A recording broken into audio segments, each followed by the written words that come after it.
Roy Patterson, Interim COO, Transition Operations, Titan Corporation. I slid that business card across the conference table like I was dealing the winning hand in a poker game I'd been playing for 15 years. The kid's face went white as fresh snow. 20 minutes earlier, Chelsea Morrison had fired me in front of 6 executives from our buyer.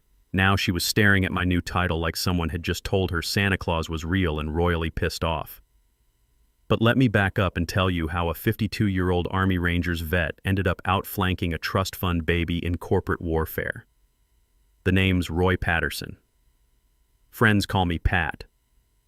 Picked that up during my Rangers days back when I thought hard work and showing up on time actually mattered in business. Turns out it does matter, just not the way I thought it would. In the Rangers, we had a saying, proper planning prevents piss-poor performance.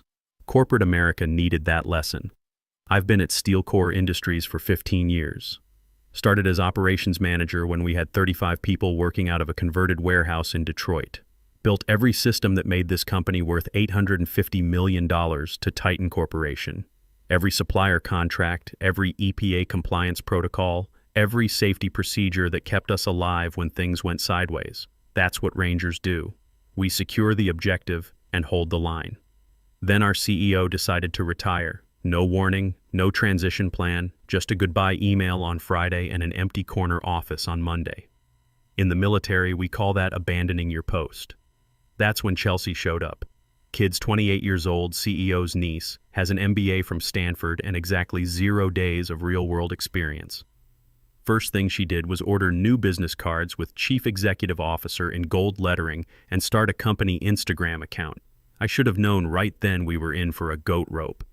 Chelsea called an all-hands meeting her first day, walked in wearing a blazer that cost more than my truck payment, and opened with this gem. We're going to disrupt some paradigms, people. I looked around the room.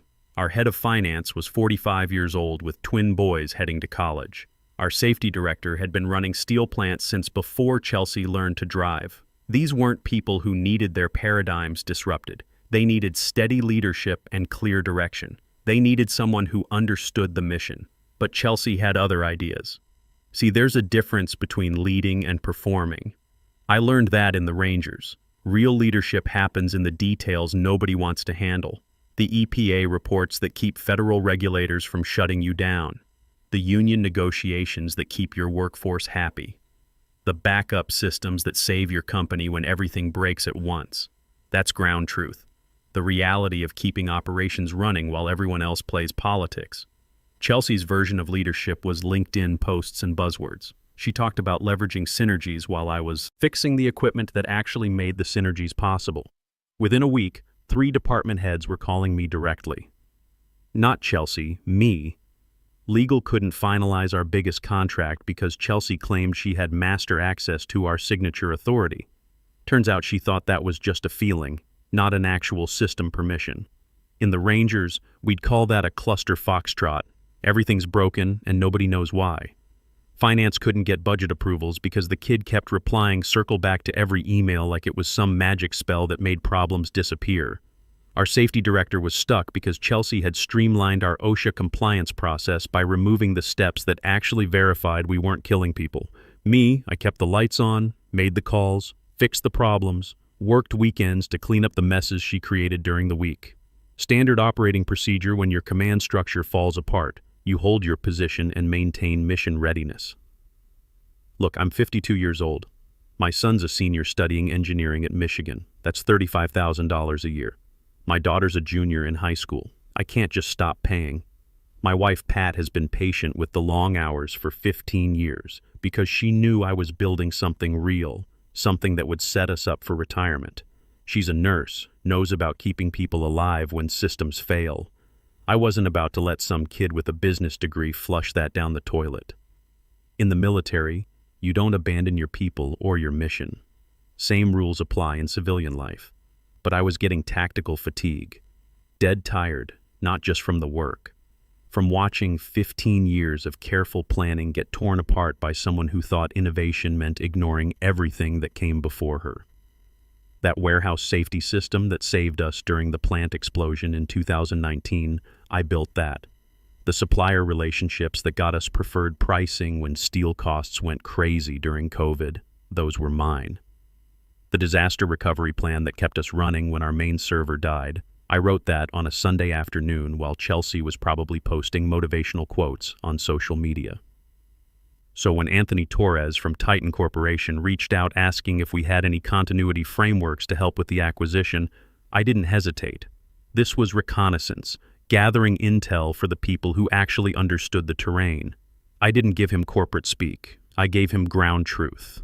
One document, password protected, showing exactly how Steel Core actually worked. Not how Chelsea said it worked, how it really worked. The systems that mattered, the people who knew what they were doing, the supplier relationships that kept us profitable, the compliance protocols that kept us legal. I wasn't trying to save my job. I'd already started updating my resume, but I wasn't going to let 15 years of work get destroyed by incompetence either. Rangers don't leave fellow soldiers behind, and they don't let good work get wasted because someone above them doesn't know what they're doing. Anthony responded within an hour. "This is incredibly helpful. Can I share this with Chelsea?" I wrote back. "Maybe hold off on that for now." That was the moment everything changed. Sometimes the best tactical move is to let the enemy reveal their position first. Suddenly I was getting copied on emails I wasn't supposed to see.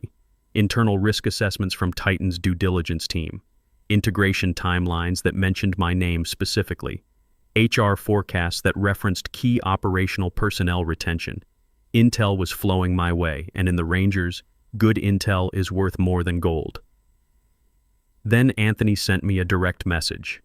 "Roy, what's your assessment of the safety integration timeline under the current leadership structure?" Not ask Chelsea what she thinks. He asked me directly. That's when I knew I had established contact with friendlies behind enemy lines. Then came the legal document sent to my personal email at 11 p.m. on a Wednesday. No subject line, just a file called Steel Core Transition Staffing Internal Draft. I expected the usual corporate word salad. Instead, I found something interesting. Under Key Personnel Transition Phase, there was a line item for Continuity Lead. The name field was blank, like a job posting nobody had filled yet. I saved that email in a folder I called Operational Orders because sometimes corporate wars aren't won in boardrooms. They're won in footnotes and organizational charts that nobody reads until it's too late. That's basic reconnaissance. Document everything. Trust nothing until verified. Meanwhile, Chelsea was busy playing CEO. She brought in her sorority sister Brittany Walsh as Chief Innovation Officer. That's not a real job title. That's what you call someone when you want to pay your friend but can't think of actual work for her to do. In the military, we call that nepotism, and it gets people killed. Brittany showed up with a standing desk, a ring light for video calls, and a whiteboard covered in words like disruptive and scalable. She'd never worked anywhere else. Her entire business experience was helping Chelsea run their sorority's fundraiser budget. I'd seen this before. Put unqualified personnel in critical positions and watch the whole operation fall apart. Within days, everything started falling apart. Our supplier payment system crashed because Brittany optimized the approval workflow. She removed 2 verification steps that existed because of federal compliance requirements. Not because they were inefficient, because they were legally required. Classic rookie mistake. Changing systems you don't understand. One of our biggest steel suppliers drove to our office and threatened to repossess equipment. They'd been waiting 3 weeks for a payment that was stuck in Brittany's improved system. In the Rangers, when your supply lines get cut, you've got maybe 72 hours before mission failure. I found Chelsea in the break room laughing with Brittany over protein bars while our entire supply chain was about to collapse. Time for a direct approach. "We've got a serious problem with supplier payments," I told her. She held up her hand like a traffic cop. "Roy, maybe if you focused less on problems and more on solutions, we wouldn't be having this conversation. You handle operations. Let strategy handle the big picture. Just operations. Never mind that I was the one who negotiated the contracts that kept our costs down. Never mind that I'd already handled 5 emergency supplier calls that morning while Brittany was taking selfies with her whiteboard." In the military, you learn to recognize when someone's giving you orders they can't back up. That's when I shifted tactics. Stopped talking in meetings. Mostly because I wasn't invited anymore. Chelsea had decided I was resistant to change and started excluding me from strategic discussions. Fine by me. Sometimes the best way to win is to let the enemy think they've already won. I stopped offering solutions, stopped volunteering to fix problems before they became disasters. I just watched, documented everything, and quietly started preparing for what I knew was coming. Because in my experience, incompetent leadership always creates its own downfall. You just have to be ready to step in when it happens. 3 weeks after Chelsea took over, our biggest logistics partnership fell apart. Brittany missed a renewal deadline, not by a few days, by 3 weeks. The contract that kept our entire Midwest distribution running just expired because she thought auto-renewal meant it happened automatically without any paperwork. Our logistics partner gave us 48 hours to fix it, or they'd start moving our account to the bottom of their priority list. In supply chain terms, that's like being told your house is about to burn down and you have 2 days to find a fire department. Mission-critical failure incoming. Titan's legal team flagged it immediately. They weren't idiots. They could see our operational foundation cracking in real time. Our finance director called me in a panic. "Roy, do we have any backup logistics contacts?" Of course I did. I'd built a backup supplier list back in March, knowing we'd need it if this circus kept going. Always have contingency plans, basic military planning. I handed it over quietly.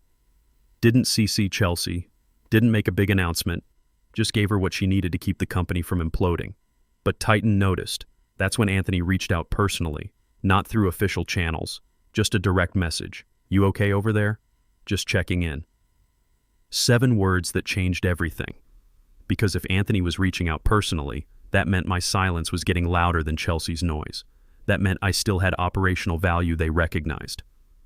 I wrote back, "Yeah, but you might want to look at page 12, paragraph 2C in that staffing agreement." I didn't explain what it said, didn't need to, because paragraph 2C was the part nobody reads, the legal fine print that gets buried in 85 pages of acquisition paperwork. The part that said any staffing decisions related to operational personnel had to be approved by something called a continuity lead, and that position was still vacant. Time to establish new command structure. The first unofficial briefing happened by accident, or at least that's what I told myself. We were supposed to be reviewing asset inventories with Titan's integration team, standard due diligence stuff.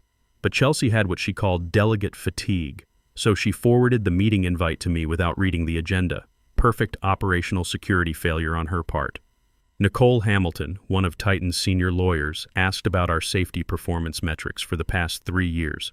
Pretty basic question for anyone who'd actually been running operations. Chelsea stared at her like she'd been asked to explain quantum physics in French. I waited a beat, then said, "You'll find those in tab 3 of the operations dashboard. Lines 58 through 74 include recovery data for incident response protocols." Dead silence for about 5 seconds. Then Nicole said, "Perfect, thanks, Roy." After the call, I got a message from Titan's integration office. "Would you have time for a quick call about operational continuity?" That's when I knew I'd made contact with the real decision makers. Time to establish proper communications. I thought about it for exactly 30 seconds. I wasn't going to blow up NDAs or burn bridges just to play office politics. But I also wasn't going to sit there and watch 15 years of work get destroyed by incompetence. One call, 15 minutes off the official calendar. Basic operational briefing. That first call turned into 3 more by the end of the week. I didn't editorialize, didn't badmouth Chelsea or Brittany, just answered what they asked. In the Rangers, we call it just the facts, ma'am. No opinions, no spin, just ground truth. "Do you have post-acquisition risk assessments?" "Yes, I built them in Q2. "Any concerns about the safety protocol migration?" "Yes." "Here's the audit trail showing what could break. Any indication current leadership isn't aligned on Q4 deliverables?" I attached 2 different strategy documents, one from our engineering team, one from Chelsea's fantasy world. I never said I told you so. The documentation spoke for itself. That's how you build credibility. Let the evidence do the talking. By the 3rd call, the tone changed completely. Nicole brought Anthony. Anthony brought another executive. Then their legal counsel joined. They stopped calling it a chat, started calling it a transition review. The cavalry was forming up. That's when Anthony asked the question that changed my life. "Roy, if there were an ideal role for you post-acquisition to maintain operational continuity, what would that look like?" I didn't hesitate. Interim COO for transition operations. Not permanent, not glamorous, just honest. I didn't want a corner office or a fancy title. I wanted control over the bridge until we got through the storm. Mission-focused leadership. Anthony nodded and typed something I couldn't see. 2 days later, a Titan lawyer sent me a document labeled Transition Staffing Notes, Internal Review Only. I read it twice, then a third time. My name was there in the continuity lead slot with a checkbox next to it. Checked. The pieces were falling into place. Meanwhile, Chelsea was hosting Innovation Fridays with beanbag chairs and kombucha. She asked the finance team why cash flow couldn't just mean selling more stuff. She suggested we disrupt our EPA compliance protocols because they were slowing down our velocity. Complete disconnection from operational reality. She had no clue about the calls, no idea about the documents, no clue that the acquisition agreement she'd signed in blind faith was about to execute a change of command. The breaking point came on a Tuesday morning. Chelsea posted a company-wide message on Slack. Huge win. We've migrated all compliance workflows to a new cloud-based solution. Faster, cheaper, better. I read it 3 times just to make sure she'd actually written migrated all compliance workflows about systems that handled legal documents for an $850 million acquisition. That's what we call a career-limiting move in the military. My phone started ringing within an hour. Legal couldn't access contract databases. Safety management was locked out of inspection workflows. Procurement was stuck talking to a chatbot that answered every question with "I'm still learning." 5 critical suppliers were frozen in the new system. No tax documentation, no background checks, no payment authorization. One of them threatened to involve their legal team if the issue wasn't resolved by end of business. When your supply lines are cut and your suppliers are talking lawyers, you're looking at mission failure. I found Chelsea in the break room hosting something called Transformation Tuesday. She was drinking cucumber water and drawing flowcharts on butcher paper while the company burned down around her. "We've got a serious problem," I told her. "The compliance migration broke everything." She looked up from her flowchart and grinned like someone who'd just parallel parked a school bus. "Minor hiccup, Roy." "Growing pains." The sales rep said their AI platform scales with organizational needs. "Their AI doesn't file EPA reports, Chelsea." She blinked like I just made up the term EPA on the spot. Complete loss of situational awareness. Anthony from Titan was on an emergency call within 2 hours. He didn't yell, didn't even sound annoyed, just asked one simple question. Who authorized the system migration? Chelsea opened her mouth to answer, but I held up my hand. "I'll send you a complete breakdown. Decision logs, approval chains, timeline documentation. Time to deliver the after-action report that would end this operation." I had everything. Screenshots of Slack conversations where Chelsea told Brittany to just rip the Band-Aid off. Email threads where department heads asked for more time to review the migration plan. Meeting notes where I'd specifically warned about compliance risks. Complete documentation package, ready for deployment. I sent it all to Anthony in one clean package. Time-stamped, documented, objective. No editorializing needed. The facts spoke for themselves. That's how you conduct a proper debrief. Then Chelsea tried to spin it. She told Titan's team that I'd been resistant to innovation, that I'd created gaps in the legacy system, that she was future-proofing operations, and I just couldn't adapt to modern business practices. What she didn't know was that I documented those conversations too. When Anthony got my second email package, he replied with one word: received. 2 days of radio silence. Then something interesting happened. I wasn't officially invited to Titan's internal integration planning meeting, but when the meeting notes got distributed, my name was all over them. Supplier impact assessment, Roy P. to provide timeline. System restoration roadmap, Roy engineering analysis. Compliance review, reference Roy's audit documentation. Chelsea wasn't mentioned once. The command structure was already shifting and she didn't even know it. The contract sat in my personal email for 2 weeks. Subject line, Steel Corps Transition Staffing Agreement, Final Draft. I didn't open it right away. Not because I was scared of what was in it, because I already knew what wasn't in it. Chelsea never mentioned getting this document. Probably assumed it was just legal paperwork that lawyers would handle. She didn't understand that the most dangerous orders in corporate America aren't shouted in boardrooms. They're buried in paragraph 2C of page 12, where nobody bothers to read. Rangers always read the fine print. Your life depends on understanding your operational parameters. Page 12, paragraph 2C. All staffing decisions related to transition phase operational personnel must receive final approval from the designated continuity lead, whose authority may not be overridden by temporary or interim executives not ratified by the acquiring company's board of directors. One more line. Continuity lead, Roy Patterson. They'd buried a tactical nuke in the contract. Chelsea had signed it thinking it was a formality. She'd authorized a document that handed me more operational authority than she had. The buyers had done it deliberately, quietly, legally. Mission parameters established. The morning before our final acquisition meeting, Chelsea sent another company-wide email. Subject, the future starts tomorrow. Steel Core joins Titan. 5 paragraphs about transformational synergies and next-level operational excellence. I read the words operational excellence and almost laughed out loud. This was a kid who'd asked me last week if gross margin meant we were being rude to customers. That evening, I got a message from Anthony Torres himself. Bring your business cards tomorrow. 5 words that confirm the operational plan. Time to execute. The final meeting was set for 10 a.m. in the main conference room. Pure corporate theater. Mahogany table, leather chairs, windows overlooking the parking lot where I'd been arriving at 7 a.m. for 15 years. Titan's entire team was there. Anthony Torres at the head of the table, Nicole Hamilton and her legal team flanking him like a proper command structure. On our side, Chelsea, Brittany, our HR director, and me, positioned for optimal observation. Anthony opened with standard military efficiency. Let's review the transition timeline and key personnel assignments. Chelsea jumped in like she was hosting a game show. Absolutely. We're excited, we're aligned, and we're ready to hit the ground running. She clicked to her organizational chart with her name at the top and everyone else reporting to her, including a box labeled Outgoing Personnel with my name in it. I want to personally thank Roy Patterson, who will be transitioning out over the next 2 weeks to make room for our new operational structure. There it was. Public execution attempt. Said like she was doing me a favor. Nobody moved. Nobody spoke. I reached into my jacket pocket and pulled out one business card. Matte black cardstock, white ink, clean professional font. Roy Patterson, Interim COO, Transition Operations, Titan Corporation. I slid it across the table to Anthony Torres without saying a word. Mission executed. He picked it up, read it. Then came laughter. Not mean laughter. Delighted laughter. Like someone had just been handed the punchline to a joke they'd been waiting months to hear.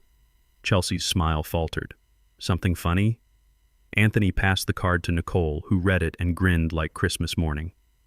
Then Nicole opened her folder to page 12, yellow sticky tab visible. Actually, Miss Morrison, Roy represents transition leadership for Steel Core's operational integration. That authority was established in the staffing agreement you signed 3 weeks ago. Chelsea's face went white. There's no way that's legally binding. Anthony slid the contract across the table. Page 12, paragraph 2C. Roy Patterson, designated continuity lead, final authority over all staffing decisions related to operational personnel during the transition period. Your signature's right there on page 17. The room went dead quiet. Chelsea stared at the document like it was written in a foreign language, which, in a way, it was. The foreign language of actually reading what you sign. But he reports to me, she said finally. Anthony smiled like a chess master delivering checkmate. Not anymore. Nicole read from the contract.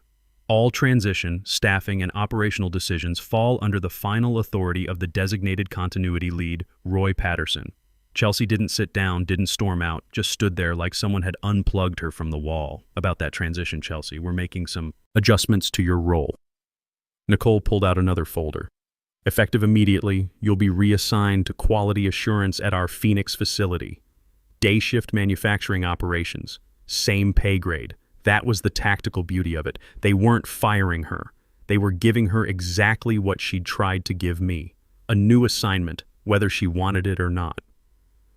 Nicole handed me an envelope. Thick cardstock, Titan letterhead. Inside, my official appointment letter. Interim COO, Transition Operations. 90-day term with possibility of extension. Salary bump that would cover my kids' college tuition without me having to work weekends for the next 2 years. Thank you, I said. First words I'd spoken since sliding my business card across the table, looking forward to getting started. I stood up and shook hands with Anthony, Nicole, and the rest of the team.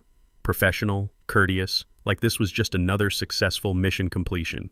Behind me I heard Chelsea's voice one more time, soft and broken. Roy, you knew about this the whole time, didn't you? I turned around. Kid was still standing there holding her reassignment letter like a court summons. I knew you were in over your head, I said. I tried to help. You told me to stay in my lane, but you planned this. You set me up. I thought about that for a second. No, Chelsea. I just did my job. You signed a contract without reading it. I read everything. That's the difference between us. She looked like she wanted to say something else. Instead, she just stood there while everyone else filed out of the room. 3 hours later, Pat called to ask how the meeting went. Good, I told her. Really good. How does dinner at that steakhouse sound tonight? Can we afford it? Yeah, I said, looking at my new Titan badge. We can afford it. That evening, my phone buzzed with a text from Chelsea. This is Chelsea. I start in Phoenix next week. I wanted to say, I think I understand now what you were trying to tell me. I showed the message to Pat. She read it and looked at me. You going to respond? I thought about it. Kid was 28 years old. She just learned the hardest lesson in business. Authority without competence is just noise. I typed back, good luck. Keep your head down and learn the operations. You might surprise yourself. She wrote back immediately. Thanks. 6 months later, Anthony called. Titan wanted to make my interim position permanent. Full COO role, stock options, the works. I said yes. Sometimes the system works. Sometimes experience beats connections and competence trumps politics. Sometimes the guy who actually knows how to run the machine gets to run the machine.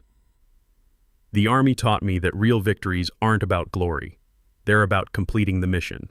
And my mission was keeping the lights on while everyone else figured out who was really in charge. Turns out it was me all along. I just had to wait for everyone else to figure it out.